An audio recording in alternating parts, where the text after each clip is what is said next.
Okay, welcome and good morning to all, and welcome to the Slim Nation 101's podcast. My name is James Slim Overton, and I am your host.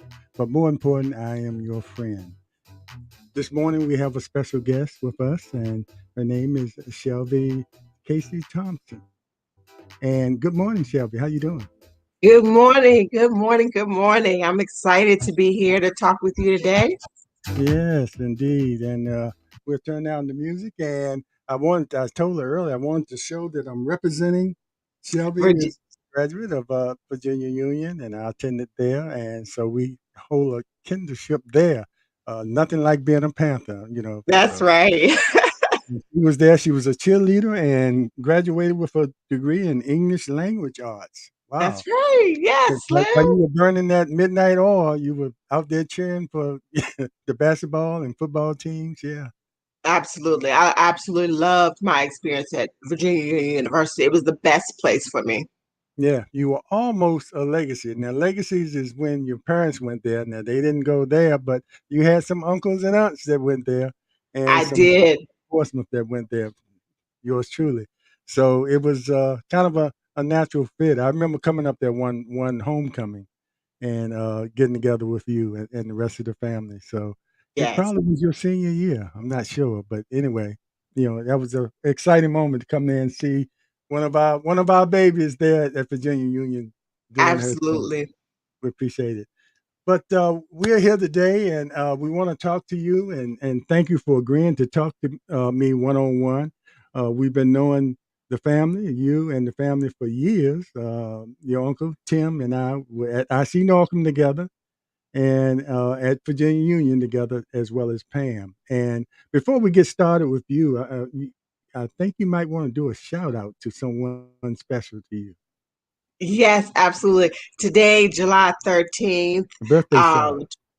2023 is my mother, Cynthia Paulette Knight Casey's birthday. She turned 75 today. Oh, She's an happy. amazing woman. She's an amazing mom, wife, and everything that I am is because of her. And I'm just so grateful that she's here with us on Earth. And I want to say, shout out, happy birthday, Mom. I love you. Thank you, Slim. Happy birthday to you. Yeah, we appreciate you. All right, now Yeah. have you always had you're kind of an entrepreneur and you're a businesswoman, and but you majored in English, so I don't know where'd you go to, and you speak Spanish, right? A Little little. bit, I can read and write it better than I can speak it, but yes. muy poco. Yeah. Okay. So that's all I know. But anyway, so you're kind of a business person, and I mentioned the English because I didn't know if you went into teaching first or if that was your aspiration, or did you always have that entrepreneurial spirit that you have now? Was that something that you always wanted to do as far as be a businesswoman? Well, first I want to say, yeah, and you've actually known me my whole life. Yeah, indeed. And my family my whole life. I was born in Portsmouth. For your audience, I was born in Portsmouth at Mayorview Hospital. I stayed there for only maybe 6 or 8 months of my life, but my whole family is from the Tidewater area, which is now called the Hampton Roads area. But um, I went to Virginia University. I always wanted to be a businesswoman, right? I didn't really know what avenues that I wanted to go in. I knew I just wanted to be a boss. And when I went to Virginia Union University, and I wasn't a good student in high school, but when I went to Virginia Union, I saw all those people who looked like me wanted a higher education. Hmm. And that was so inspiring to me that it kind of forced me to level up in the area of education. But my freshman year, I started out as a business major and I didn't do that well. I got a D in business. And I was like, oh, this is not gonna work for me. I didn't realize that it's a process. I just was afraid of that D. And so I also figured, well, I could be a boss by being a teacher, right? I'm the head of the class. I can kind of control things, and I don't know. It fit my personality.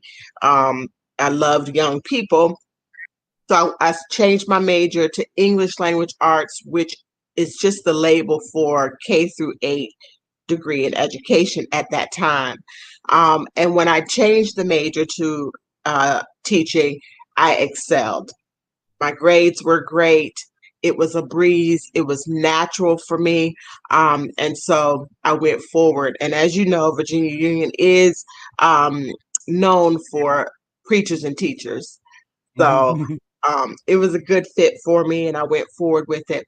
Upon graduating, I did go straight into teaching, but I always had the desire. I always did something else on spring breaks, winter breaks, and summers because of the desire to make more money and to be in more control of my career uh, was a burning desire. So that's how I kind of got into being an entrepreneur. And I've been that entrepreneur spirit pretty much my whole life. But I did follow the structure of going to college and going into something more traditional. Yeah, and you mentioned something. You said you weren't the greatest student in high school, but a lot of people, and you had that sort of hiccup or awakening during your first year at Union. But a lot of people, once they get to college, they become different students. And what a plug for HBCU. Everybody, if people don't know, Union is a small campus setting where everybody just about knows everybody. But one thing that was important that the teachers know who you are.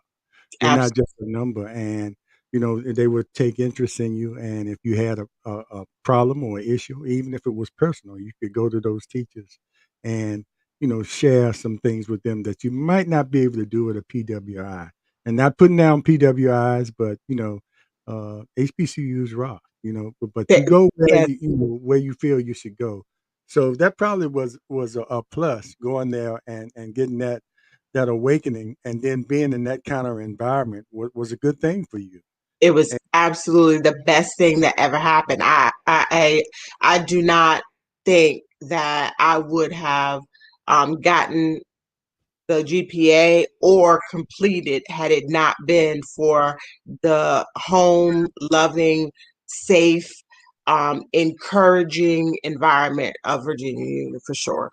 and plus, you had to get those chapel credits. You had to make sure you got. Absolutely.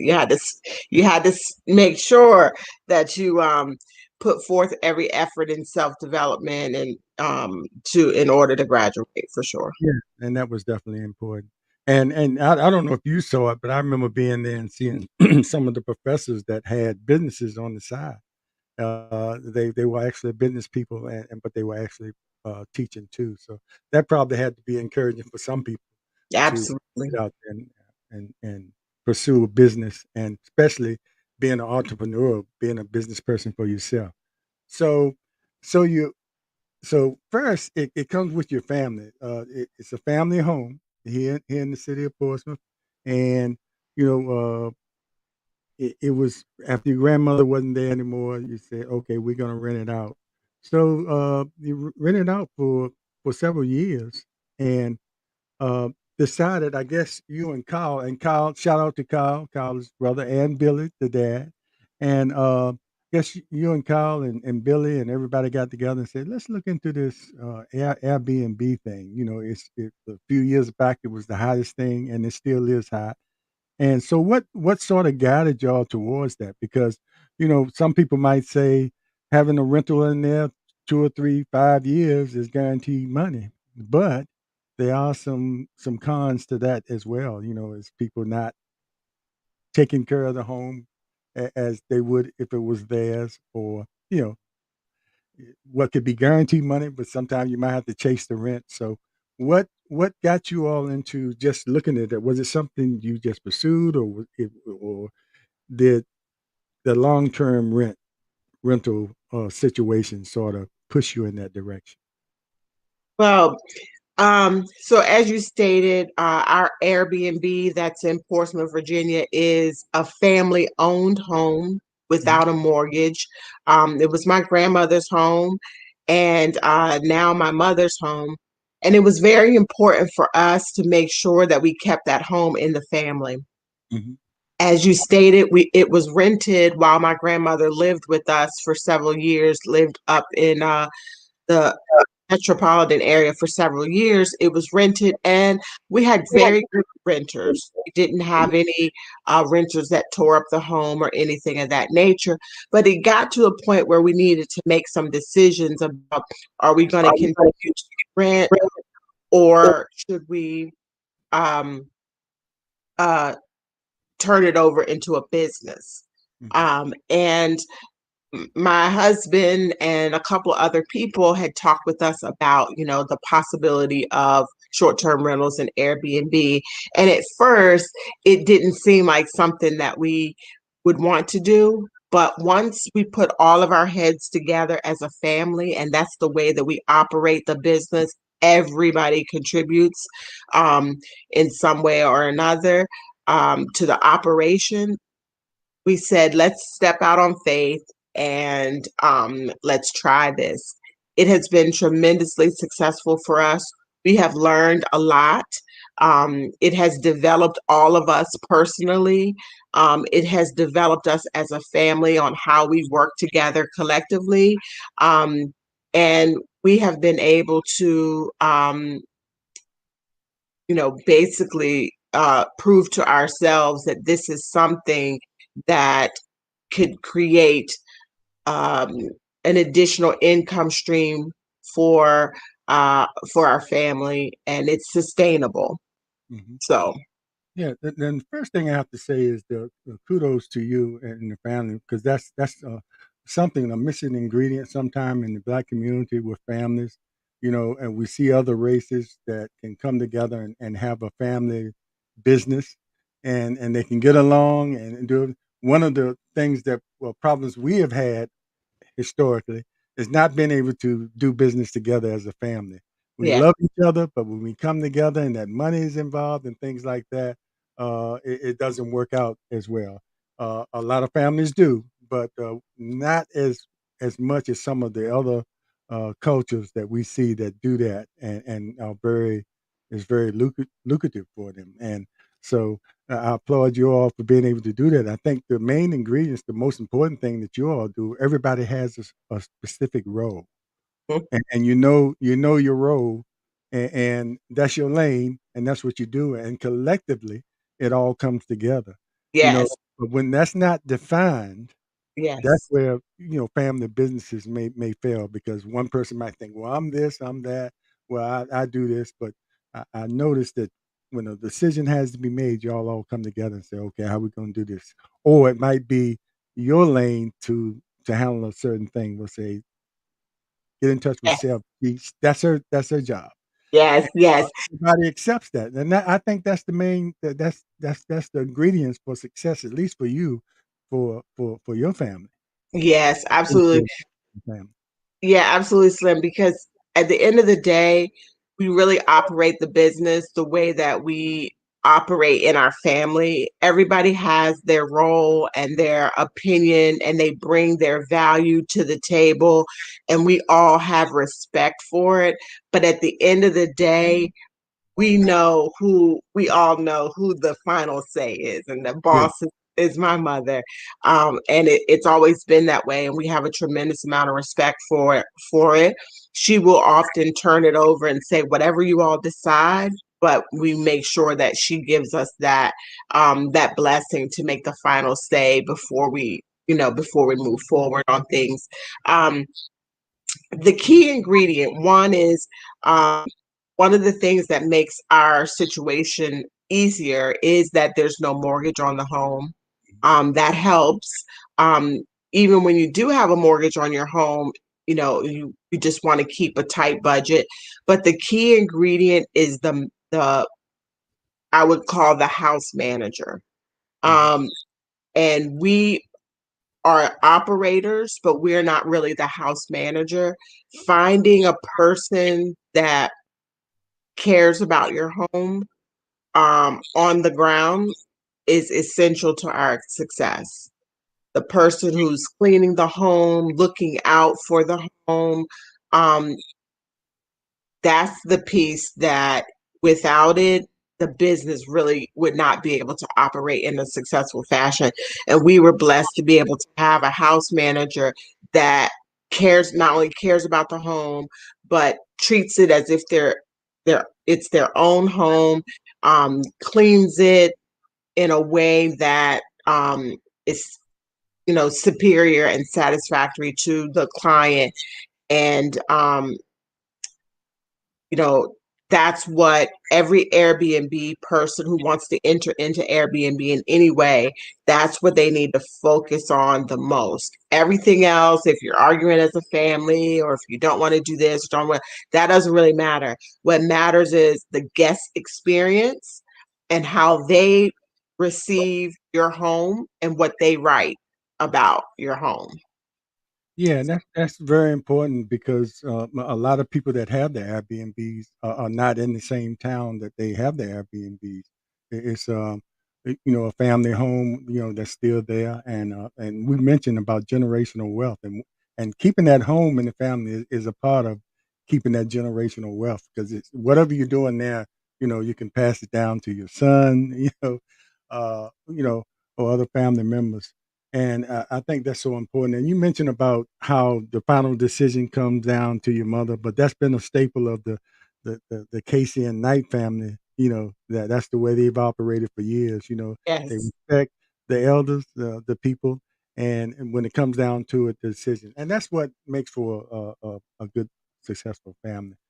Let's talk about the relationship with the Airbnb people, and I'll mention this one thing particular, and I'll get back to something else I want to mention too. Uh, it's not always an easy road. It can start out easy, but those bumps come. But we'll get to that. But I wanted to talk about the Airbnb relationship and how important that is, spelling out one particular thing that happened not too long ago when you had a guest that was booked and they stepped in and said, "Hey, no," because that guest probably had a history of not being a good guest, and that was important, and that would be something that you all wouldn't have known per se, unless that. And so I say that to say that's the advantage of that relationship with the Airbnb because they keep track of those things. Some people say, "Well, why can't I just do that on my own? Why do I have to go through that?" It's a lot involved that they do as far as promotion and things like that. So talk about that relationship that you all have with them. Absolutely. So, with the Airbnb being the buffer between the guest and the owner, it's a very important relationship as opposed to just going out on your own because everything, first of all, they verify the people as being actually who they are. They hold the people responsible and accountable for whatever they do, good, bad, or indifferent. And they track the reviews of not only the homeowner, but also of the guests that are coming in. And if the guests that are coming in, if they have any suspicion that you're basically getting a home for somebody and it's not really you, or if you've gotten bad reviews of trashing someone's home or doing something that was outside of the guidelines of being a good guest, they will block and cancel the reservation. And having that watchful eye on your guest from oversight is tremendously valuable, right? Because we don't know these people. We're trusting that they are who they say that they are and that they're going to treat your home um, the way that they should. But Airbnb knows and tracks and has a track record and a history of whether they are doing that or not. So that's the great piece. The other piece is that Airbnb provides a level of insurance Hmm. as long as you lay out your rules and your regulations that you want to be the way you want your home to be treated, Airbnb will make sure that they um, are responsible for reading those rules. And if those rules are broken in any way, you do have an Airbnb buffer to be able to fall back on. Now, you do need your own personal insurance, short term, long term. home insurance, which we have, but Airbnb is an additional coverage that you would need to be successful. Yeah. So that's so important. And excuse me. And and some people might say, "Oh man, we were dependent. They counseled those people, and we were dependent on them, but it could have cost you a lot more Oh if yes, you didn't do that." So, and sometimes that gives you time to do something else, yes, because you can find yourself. I remember when you first started. I guess you all were kind of surprised. You thought it was going to be maybe I don't know what you thought, but maybe some people might think it was just to be a slow road. We'll put it out there and see how people come. Man, people jumped on it right away. I mean, it was the bookings were coming, and y'all were filling up like and as I mean, more than what you had probably anticipated. But absolutely. We were thinking, well, it's Portsmouth, it's not right on the beach, it's not directly, it's not by the scope, or we were thinking like there's no main attraction at that time. There was mm, no main attraction within miles away, and so we did not have any idea it would jump like it did. And you're right, as soon as we opened the doors, bookings were just coming in, coming in, coming in, coming in, and they still do, and we're grateful for it. The yeah, casino has opened since we opened, after we opened. Um, but a lot of the business that we get is from business owners, workers, um, nurses, and then folks that are just going to the beach. yeah, yeah, and they just want to go to the beach and one thing about they can get in the car.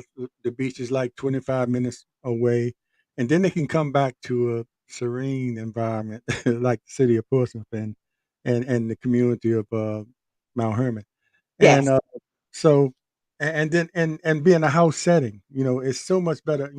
My daughter kind of turned me on to Airbnbs because I had no idea what they were, or that and when she traveled, that's the only way she did it because she wanted the comfort. And then when she had her baby, she really did it because she wanted the comfort of, you know, having a newborn or a baby or a toddler in a hotel room. exactly. You should Yeah, know, it's not the easiest thing, but in a setting like a home setting, it's much easier, and especially if they're a toddler, it's much easier. I mean, better for them. They can run around and do the thing, as long as they don't damage or you clean up behind them. But so that's why it's been so popular, and the people in the beach, and so. But here's what I want to get into next. Like you said, the bookings came and they were going well, and you know, I guess just like anything, things happen, and we had this big storm, and this was a combination of things that happened.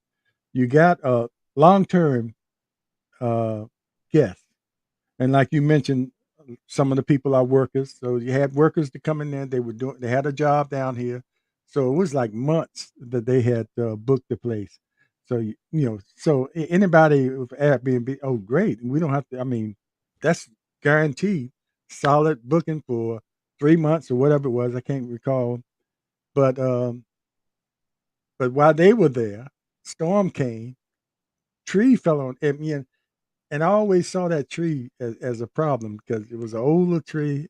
And I said, if a storm comes, but I was hoping it didn't happen. But the storm came and that tree, we had a few days of rain, then heavy wind. Tree fell right on the house, you know, yes. and Um, one of those unforeseen things that, you think about, you try to prepare for some things, or this might happen, that might happen, but not a tree falling on, on your house.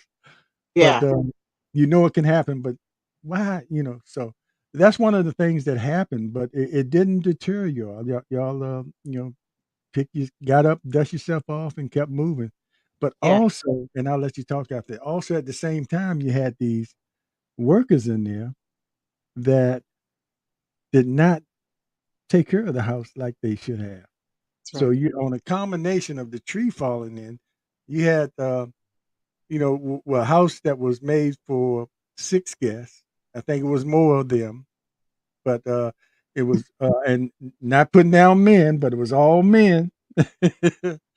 And sometimes we can be kind of, but I can understand. I figured, at least it had to be one guy, and they say, "Hey, man, clean up," But that didn't happen. So you had to deal with that and the tree thing at the same time. So Yes. how was that experience, and how did you have the will to keep going after that? Because that was early on in the process. And Yes. that could have been something to say, hey, maybe this is not for us. Let's go back to just renting and just we don't have this problem. So where was Yeah. the wheel to keep going after that? Because that was You kind of a told go. I mean, it hit us, and and we are kind of involved. My wife and I are kind of involved, um, and so it hit us like it was our house. You know. yes. Yes. So, thanks for bringing that up, Slim, because at the end of the day, in life in general, when things happen, you just gotta sink or swim. And the tree falling was heartbreaking because it was the tree wasn't in our yard, first of all. It Right. came Right. from another yard into our yard, and there was really no support in or accountability taken for um, the health of that tree Mhm. or the removal of the tree or the trimming or anything of the tree. It all fell on the people who wanted the tree off, which was us and our neighbor. So Mhm. it was shocking and devastating, but we knew that you can't just crawl under the bed and that's not going to fix anything. So we had to quickly move into survival mode to save the home. And that was step one, get the tree off the home.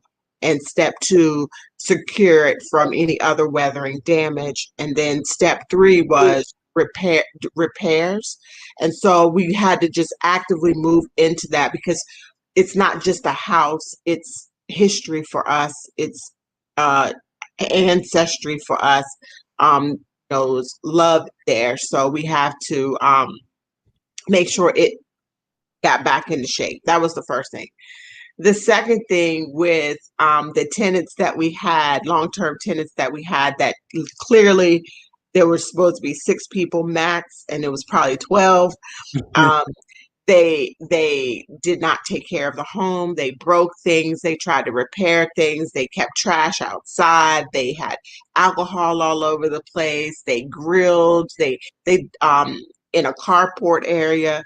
They did a lot of things that were not in line with the rules and the regulations or a way that you shouldn't care for someone's home.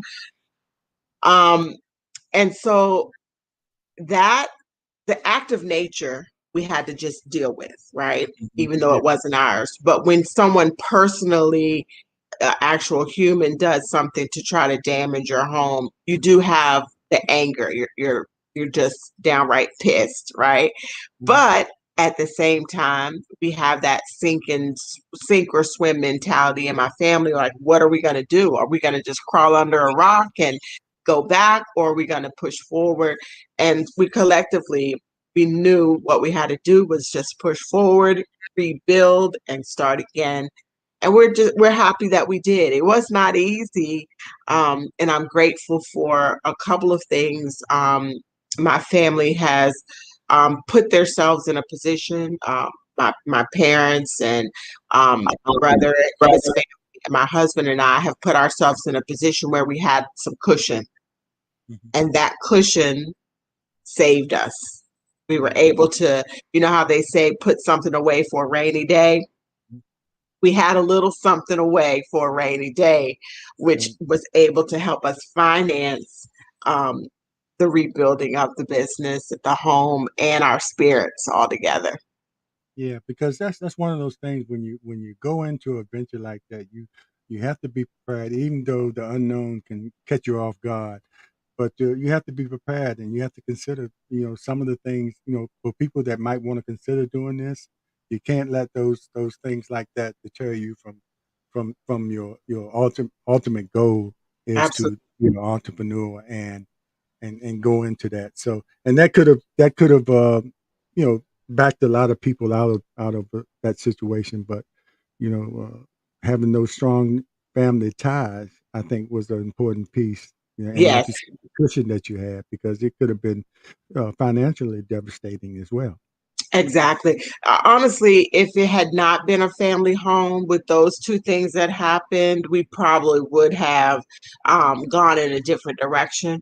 But that home is so important to us. And our number one goal is to keep the house in the family. And sometimes when you get tired, when you've had something for over 60 plus years, we've had that home in the family, um, you kind of just feel like you want to sell off.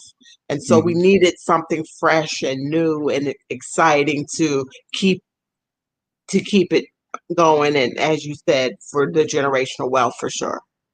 Yes, and it's also important too, um, to be, like, big corporations come into cities, and like the casino came into Portsmouth and exhibited being a good corporate neighbor, by doing a lot of things, volunteering in the neighborhood, and they still do.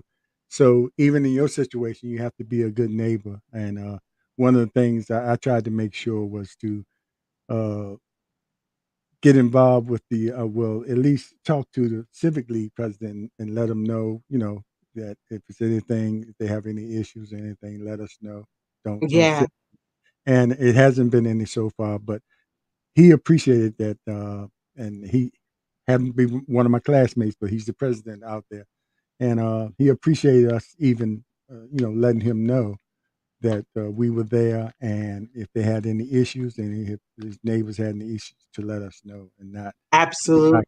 So, uh, And Slim, I want to talk. There's Erica Taylor in the comments. She yeah, is the daughter of my family friend Buck, Maurice and Buck. My parents' long-term friends, saying happy birthday to my mom. So thank you for that, Erica.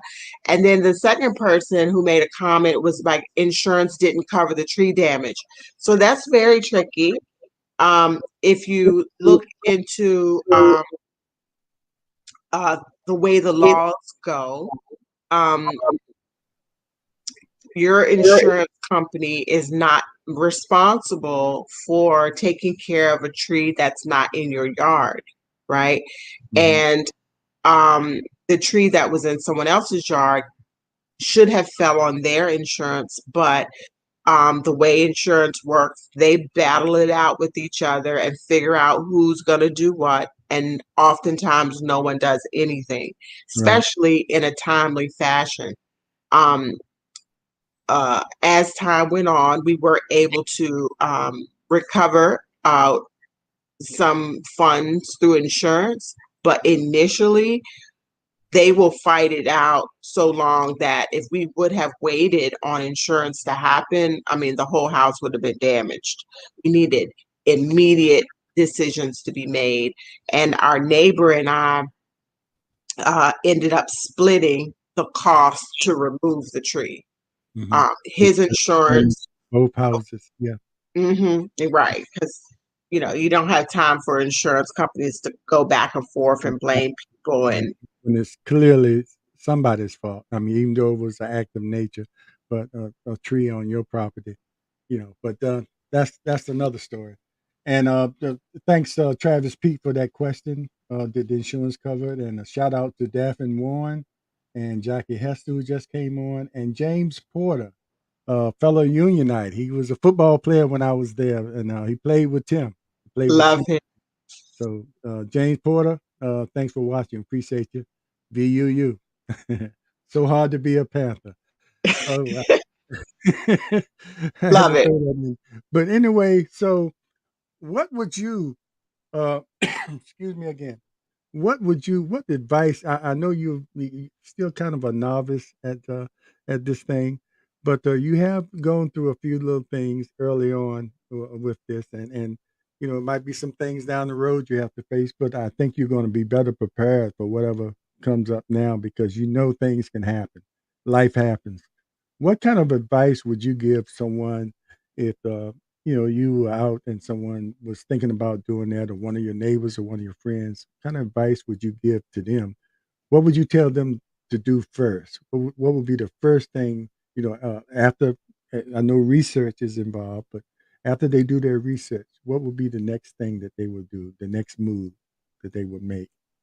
Um, the, the um the my advice is one, um, Airbnb is just so good because whether, a lot of people may not know this, but you can Airbnb your entire home or you can Airbnb a section of your home. Hmm. If you're going to do the entire home and you don't have a mortgage, I think Airbnb is ideal.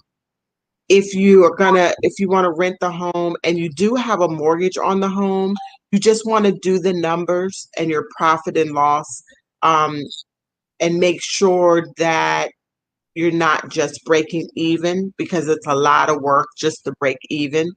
Um, because you have turnovers all the time. So you want to make sure that it financially makes sense. Hmm. Um, the most important thing, as I said before, is your house manager, the person who's going to clean and take care of the home. It's just everything. It's um, and you have to find that person that cares as much as you do. Our person cares more than we do about specifics, and we're just grateful for that. That's the key because people are going to write they people walk into situations and they say, oh, they got way more than a hotel. Like if you take a hotel in Portsmouth, one of the only 4 star hotels in Portsmouth close to that area, you're going to pay anywhere between 180 and $250 for one room with one bed, one bathroom, and one sink. Hmm. Our home, you're going to get 3 bedrooms, 2 bath, living room, dining room, kitchen, free parking for less than 180 a day, right? And when I meant one two something a day, and ours is less than that a day. So it makes sense for people who are shopping to say, I can put 4 people or 6 people for less than 180, or should I put one person for 2 people for more than that?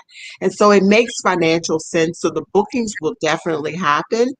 Just have to have good house manager. It has to make good financial sense, and you have to be responsive. Response time is essential when your guests have needs or your guests have requests or booking and even accepting the guests. You have to be on it, on it, on it, on it. Yeah. So that's my advice. Yeah. But And it's a great thing to do for your income. And if you're having trouble with your own paying your bills in your home, Airbnb is an option to help you save your home or and help relieve the monthly burden of your mortgage. It can be a lifesaver. yeah, and the house will still be there to pass on generation to generation. If that need be. And one other thing, as we kind of close out, it's basic things that they require you to do in the house. But how important is it to you all to just go that little extra mile? Because you've seen people in comments, because a lot of people that come to Airbnbs, they go to a lot of them, all over the place. And we've seen comments where people would say, "Oh, well, we never had, small thing is having chips or the coffee or the water, things that you don't have to do, but it makes sense if the word host. What does that mean to you? It has to mean what it really is defined as. Someone that's going to be hospitable to you and make you comfortable and make you comfortable. So that host word, and y'all take that seriously because you all do a lot of extra things to make your guests comfortable. So how important is that to you all? I mean that had to be something because I it was a few things I said, why are they doing this? And then I caught on. I said, okay, I see.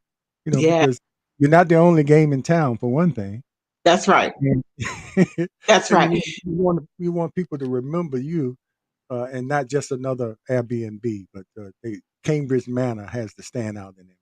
Yes, yes. So yes, it's Cambridge Nights, and Nice. I'm sorry. yes, and that's Manor okay. was Exactly. We call it Cambridge Nights because it's the street and because of the last name. But mhm, we do those extra things that you mentioned. We provide water for them in the refrigerator. We do provide snacks, like we have a little snack tree where they can have free chips or what have you. We also have soaps and lotions with, branded with our name on it in case they forget. mhm, We had a guest recently ask for beach towels, and we were able to provide those for the guests. Um, those things are important because, as you said, we're not the only game in town. Our home is older than a lot of our competition. It's smaller than a lot of our competition. Portsmouth can be a little tricky. Um, Neighborhood wise, it can be a little tricky. And so we have to do little extras to make people feel that they are getting an experience. One of your guests asked, is our house manager a family member or someone we hired? Um, we've known them for a long time. They're not blood related, but it is someone that we love, trust, and have known for a long time. And we don't treat they are managing the home for hire. So you need to pay your house manager and your cleaner well, so that it's not a burden. We would never ask anyone to do all of those things without compensation, but it is someone we've known and love and trust for a extended period of time. If we had to hire someone that we didn't know, though, we would have the same expectations. Probably wouldn't pay the same, but we'd it'd have, be a process where you have to interview and all that stuff. yes. But, I'm definitely going to let you go after this because I have to. A lot of cities are in the process. In Portsmouth, one of them are trying to define the Airbnbs because they have popped up. They've been popular around other places for a long time, but now you're seeing a surge of what they call short term rentals, and they use that term.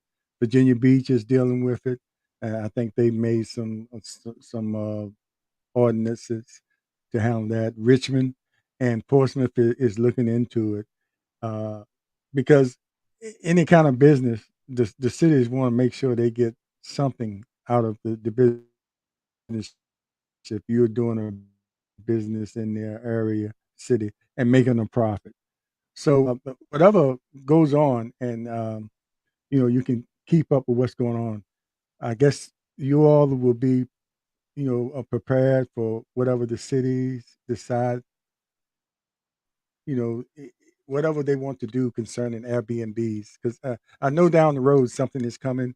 It might not be a real heavy tax, but just like they do a tax on hotels and things like that, they want to make sure. And also, the regulation part comes in, with the zoning. They want to make sure, just like Airbnb company, make sure of this that, you're not having you're not a nuisance in your neighborhood or something like that. So they want to have some regulations also citywide to regulate the Airbnbs. Will you all be prepared for whatever comes down the pike? I guess you kind of can see that happening looking at other cities, dealing with it.